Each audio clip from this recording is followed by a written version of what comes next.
अण्णा जेवढा दिसायला देखणं आहे त्याहून तो देखणा माणूस आहे.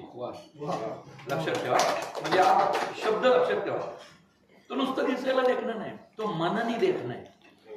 बारकं पोरग जाऊ द्या, कुणी इथला सिनियर माणूस जाऊ द्या, अण्णाचं वागणं बघून आपले पण खूप जुने मित्र आहे.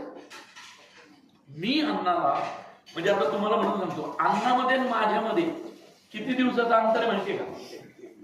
फक्त 13 तासाचं.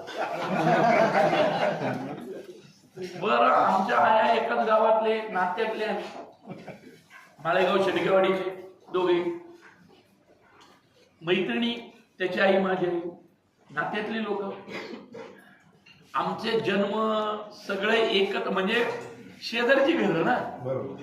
तर थोडक्यात काय, अण्णाची माझी ओळख आम्ही पोटात असल्यापासूनची.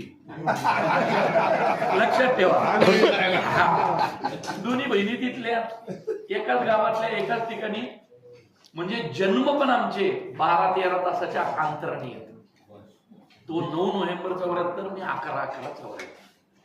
त्यामुळं तेव्हापासून मी ओळखतोय अण्णाला, लहानपणापासून आम्ही बघतोय त्याची जिद्द, त्याची धडपड. म्हणजे वडिलांबरोबर त्यांचं गुऱ्हाळ होतं, गुऱ्हाळ, आणि शाळा सुटली की अण्णाला गुऱ्हाळावर थांबायला लागायचं. मला अजून आठवतंय, ग्लासामधून रस देणे इथपासून अण्णा तिथं असायचा.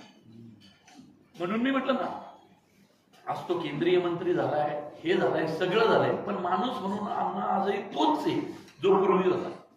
तुम्हाला माहितीये, आज त्याच्यावर देशाचा कारभार आहे.